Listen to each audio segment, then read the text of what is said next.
Som. Ai, parabéns, meninas. Muito bonito. Graça e paz, amados. Vamos abrir as nossas Bíblias em Atos 20, a partir do versículo 7. Atos 20, 7. Senhor Deus, muito obrigado, Senhor, pela oportunidade de estarmos aqui reunidos como igreja do Senhor. Muito obrigado porque o Senhor se faz presente no meio de nós. Que sejamos, Senhor, canal, um instrumento do Senhor. Fala conosco, Pai, e não te cales nessa noite a nossa vontade, o nosso desejo. Em nome de Jesus nós choramos. Amém. Atos 20, a partir do 7, amém? Ô misericórdia.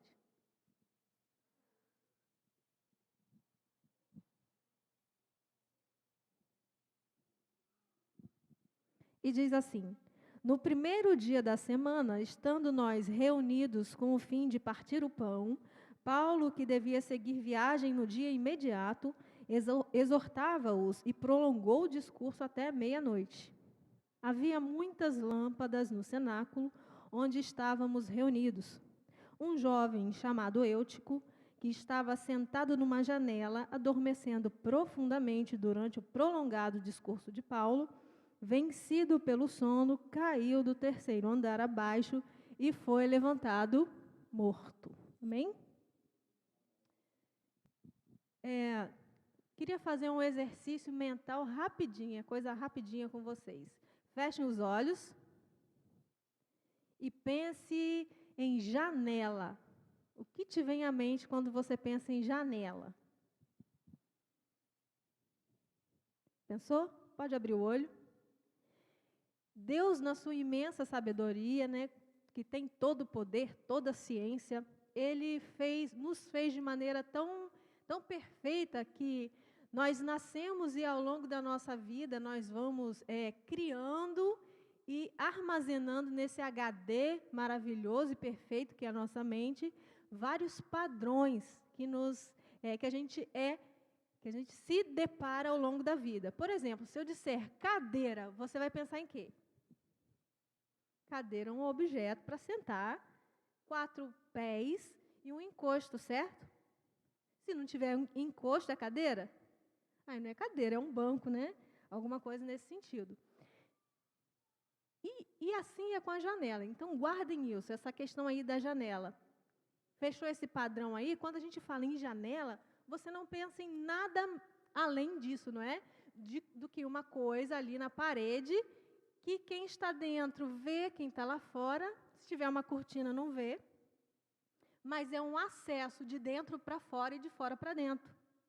Isso, não é? Isso é uma janela.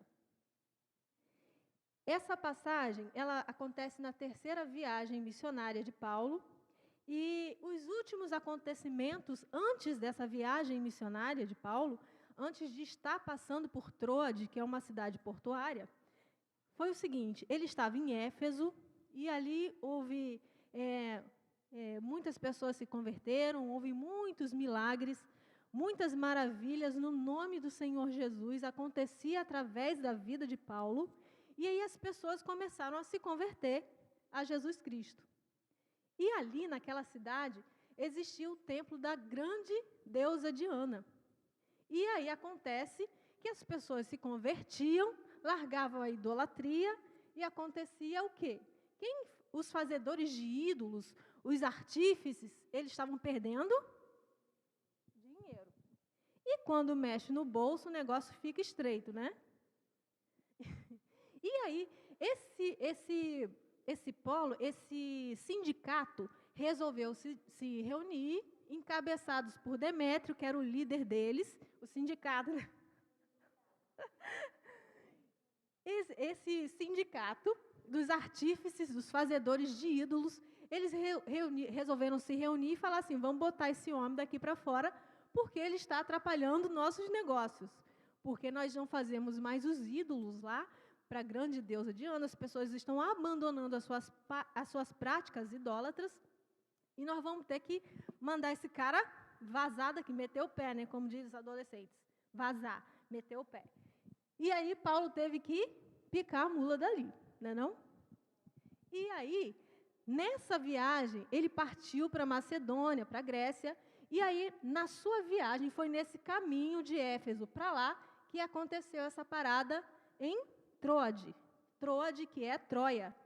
Né? Troia existiu, foi uma cidade, existe um sítio arqueológico, essa cidade realmente existiu. A gente, quando fala em Troia, lembra do cavalo de Troia, né? De Homero lá. E aconteceu isso. Então, Paulo estava naquela cidade, em Troade, só de passagem. E aconteceu esse furdunço todo. Saiu de um furdunço em Éfeso e acabou caindo em outro furdunço, em Troade. E o que eu aprendo com isso? O servo do Senhor, o discípulo de Deus, onde ele passa, ele deixa a sua marca. É impossível um servo do Senhor pisar o pé no lugar e não deixar ali sua marca. Isso acontece com todo mundo, sendo discípulo ou não de Jesus. Você vai deixar marca. Aí eu quero te perguntar, você tem deixado marca ou mancha?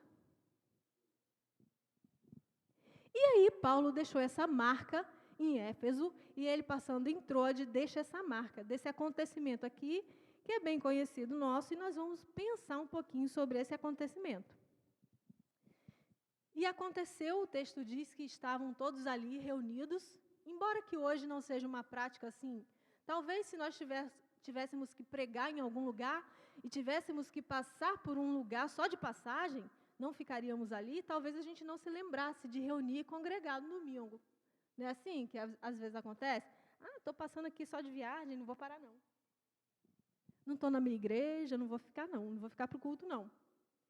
Mas aqui acontece que eles, Paulo e os seus discípulos, e todos aqueles que decidiram que porventura estariam ali, foram para aquele lugar, para o cenáculo, que era uma grande sala, para se reunirem e compartilharem da mesa do Senhor.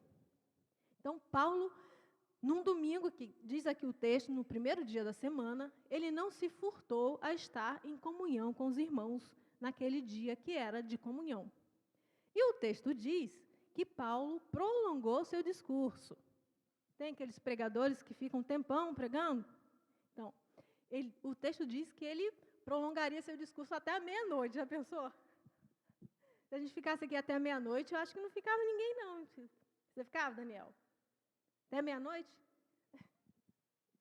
Daniel ficava. E ali, o texto, o que me chamou, a primeira coisa que me chamou a atenção no texto é que diz que no cenáculo, onde eles estavam reunidos, tinha muitas lâmpadas. Muitas lâmpadas. Então, não era um lugar escuro, era um lugar claro. E ali estava Paulo. Pense agora num lugar como esse, grande, e Paulo ali discursando e pregando a palavra de Deus, e alguns discípulos perto de Paulo, alguns discípulos mais distantes, e o indivíduo sentado na janela.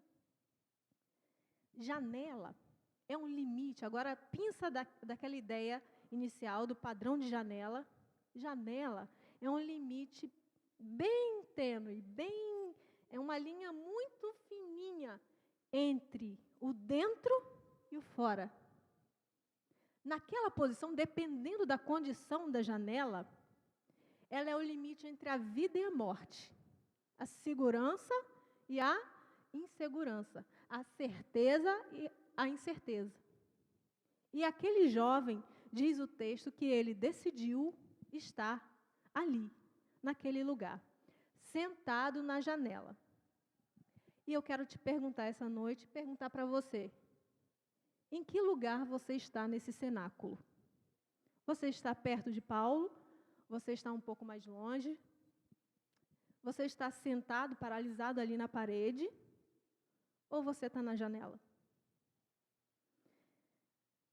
Eu queria que essa informação não fosse verdadeira, mas existem muitos irmãos no meio de nós, na nossa comunidade de fé, que está sentado nesse exato momento na janela. Imagine uma janela espiritual. Existem muitos irmãos, amigos, membros que congregam conosco, que estão sentados numa janela. Essa janela pode ser o quê, Cris? Vamos imaginar uma janela espiritual. Talvez ele esteja sentado lá por vergonha. Talvez ele esteja sentado na janela porque ele observa muito a vida de quem está aqui dentro e acha, não vou me misturar, não vou ser igual àquela pessoa. Eu sou muito mais crente que fulano. Tem muitas pessoas sentadas na janela da vaidade. Muitas pessoas sentadas na janela do comodismo. Muitas pessoas sentadas na janela da falta de fé. Muitas pessoas sentadas na janela da maledicência. Muitas pessoas sentadas na janela dos negócios ilícitos. Muita gente sentada na janela da fofoca. Muita gente sentada na janela do dedo apontado. Então, qual é a sua janela? Identifique hoje as suas janelas. Janelas precisam ser fechadas. Ah, Cris, mas vou colocar uma grade na janela. Quero ver se eu caio. Mesmo com grades na janela. Se você continuar sentado nela, você está... É provável que você se corrompa pelos seus olhos. Porque mesmo com grade, a gente consegue ver do outro lado. Então, janela é para ser fechada. E dependendo da posição da janela, e de qual janela seja, imagine essa no 3º andar, era um caso de vida ou morte. Existem janelas que vão te levar à morte e que você precisa fechar imediatamente. Fuja da janela. E o texto, não obstante, o texto diz que... E para frisar isso que estamos falando sobre janela levar à morte, queria que nós lêssemos, é rápido, não vou ficar folheando a Bíblia para lá e para cá não, porque o pessoal reclama às vezes. Papai reclamou comigo, que ele não gosta não. Que fica...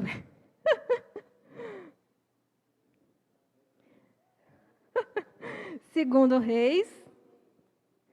Reis 1, 2. O perigo de uma janela. E para ilustrar bem o que a gente está falando, de que uma janela pode levar à morte.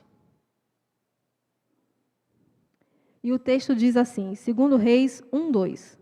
E caiu Acasias pelas grades de um quarto alto, em algumas versões de janela, em Samaria, e adoeceu, enviou mensageiros e disse-lhe, ide e consultai a Baal-zebube, deus de Ecrom, e sararei desta doença. Se sararei dessa doença. Então, Acasias é o filho do rei Acabe, com a Jezabel, a lindona lá, Jezabel, que trouxe toda sorte de prática de idolatria a Baal para a cidade de Israel, para o povo de Deus. E aí acontece isso. Acasias cai da janela e ele manda que fossem consultar outro profeta de outro Deus, de outra cidade, se por acaso ele sararia.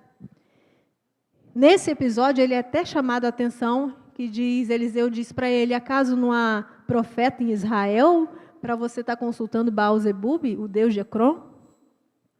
E acontece que Acasias não fica sarado dessa doença, desse grave acidente, e ele morre, porque cai de uma janela. Vamos agora a 2 Reis 9. Acasias era o filho de Acabe com Jezabel.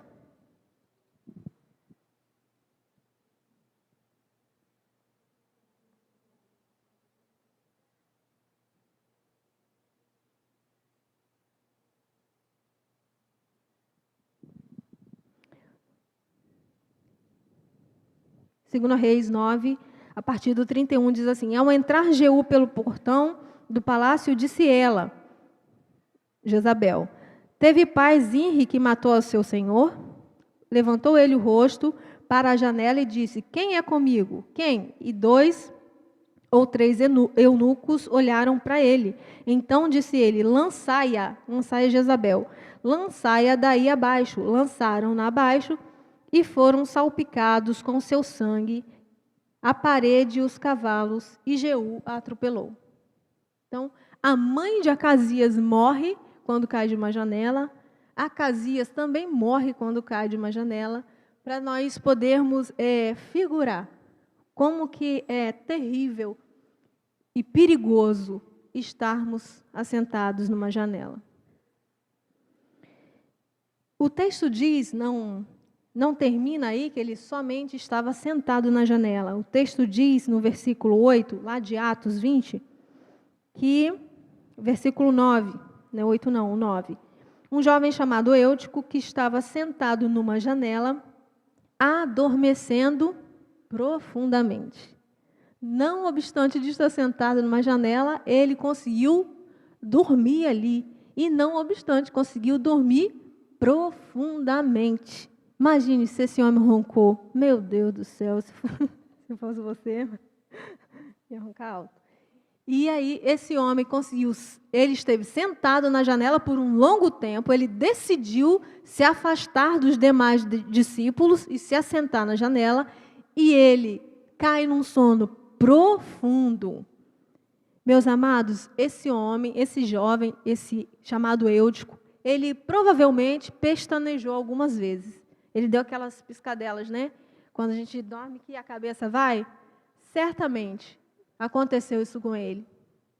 E às vezes acontece isso com a gente também. Porque muitas vezes a janela já é porta para a morte mesmo. A pessoa senta e já cai, já morre. A gente não sabe como funciona para cada um. Mas às vezes a gente senta na janela, a gente adormece, mas a gente dá aquelas piscadelas, tipo, é Deus falando assim: meu filho, reage, sai dessa janela. Mas a gente não dá ouvidos à voz do Espírito Santo de Deus, continua sentado na janela, adormece profundamente e cai. E o texto diz que ele foi levantado morto. O Eutico morreu. Então, Paulo, saindo de uma furada lá em Éfeso, passando por Troade, acontece esse desastre. Como é desastroso alguém que está no meio de nós adormecer e cair numa janela. Como que isso é devastador. Que nós possamos cuidar uns dos outros, para que se a gente vê alguém sentado na janela, a gente fala: ei, acorda, dá uma sacudida no braço, né? Para que a pessoa possa despertar desse sono profundo. E que nós não sejamos essa pessoa, né? Eu dei um nome a esse texto que diz assim: Eutico, né? Eu sou o Eutico, sou eu que estou sentado nessa janela. Qual é a janela que eu tenho me assentado? Qual é o perigo que eu tenho corrido? Qual é a passagem e a abertura de dentro para fora que eu consigo enxergar? O que me atrai quando está lá fora? O que está lá fora que me atrai? O que eu vejo por essa janela? E que nós possamos nos admoestar. Se você vê alguém assentado numa janela e dando aquelas piscadelas, primeiro não precisa estar dormindo, não. Sentou na janela, já chama atenção. Chama para conversar no particular e adverte o irmão sobre aquilo. E se ele estiver adormecendo, muito mais, né? Que nós sejamos como porcos espinhos, né? Tem uma história que conta que os porcos espinhos, e isso é verdadeiro, eles estão juntos por conta do frio, mas eles não podem chegar muito perto, senão se espetam. Mas que a gente, de vez em quando, dê uma espetadinha no irmão, né? A gente precisa, às vezes, os nossos olhos espirituais precisam ser abertos. E que nós sejamos canais para que os olhos dos nossos irmãos sejam abertos. Em nome de Jesus. Janela, a comunicação do meio externo com o interno, do interno com o externo. Imagine o que esse jovem estava vendo dessa janela. Talvez ele tivesse se distraído com as luzes da praça, com a luz fraca da praça. E ele não fez questão de olhar para a luz que estava dentro do cenáculo. Meu amado, se aqui dentro tem luz e tem vida, lá fora tem escuridão e tem morte. Por mais que a janela seja algo muito atraente. É escuridão e morte o final. E acontece esse desastre, e o texto diz que eles descem. E aqui eu quero te consolar, que o Espírito Santo te console nessa noite. Dizendo, meu irmão, se você está na janela, saia. Se você está dando aquelas piscadelas, acorda, sai daí. Mas você pode dizer assim, mas nessa noite eu já caí. Eu já caí, Cris. Eu não estou mais na janela porque eu já caí. E eu quero te dizer, em nome de Jesus, que existe o versículo 10, que diz assim, descendo, porém, foi isso que Deus fez conosco. Ele desceu, Ele veio até nós, para nos livrar da morte. Jesus, Ele entregou seu Filho para morrer numa cruz, porque nós fomos esse Eutico, que caímos da janela e fomos levantados mortos. E Jesus veio, se fez carne, se fez homem, habitou entre nós, mostrou o jeito que nós temos que viver e nos deu condição de sermos salvos no nome dele.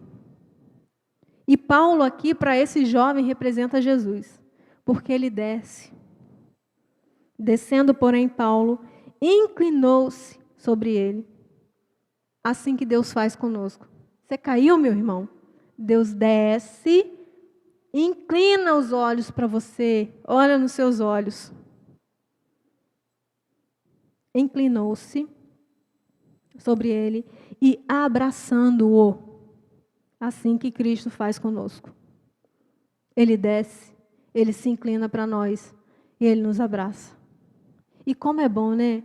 Quando a gente está lá no fundo, caído do terceiro andar, receber esse abraço de misericórdia. Eu estou olhando para Marilane e estou lembrando de quando eu cheguei aqui na igreja, bem arrasada, né, Marilane? Marilane me deu um abraço tão fofinho, tão quente, tão aconchegante. E eu lembro desse abraço até hoje. Eu acho que eu já falei com você sobre isso, né? Como é importante nós recebermos um abraço. Um abraço cura, mostra que alguém está te vendo, né? Como é importante sermos vistos, mesmo caídos, mesmo estando mortos em nossos pecados e delitos, né? É importante que alguém nos veja, se incline para nós e nos abrace. E que nós sejamos esse irmão. Que nós não sejamos Eúticos. Que sejamos Paulo, que vê, desce, se inclina e abraça. E o texto diz que ele foi ressuscitado, voltou à vida, e ele fez, sabe o quê? Ele subiu de novo. Ele subiu novamente para o cenáculo. E a pregação de Paulo continuou. Meu irmão, se você caiu, a ordem é que você suba novamente. Você suba novamente e fique novamente em comunhão com seus irmãos. Que nós sejamos menos Eutico e mais Paulo, mas que nós possamos estar com os braços abertos, esperando aquele irmão que caiu. Que nós sejamos complacentes, né? E se alguém vê seu irmão caído, cuide, né? Para que você também não caia. E ame o seu irmão, porque ele precisa do seu olhar, do seu abraço. Em nome de Jesus. E queria chamar as meninas aqui. Pode, pastor? Pode. As meninas, para cantarem o último hino que vocês cantarem novamente. Para cantar novamente o último hino que vocês cantaram. É só umzinho, rapidinho.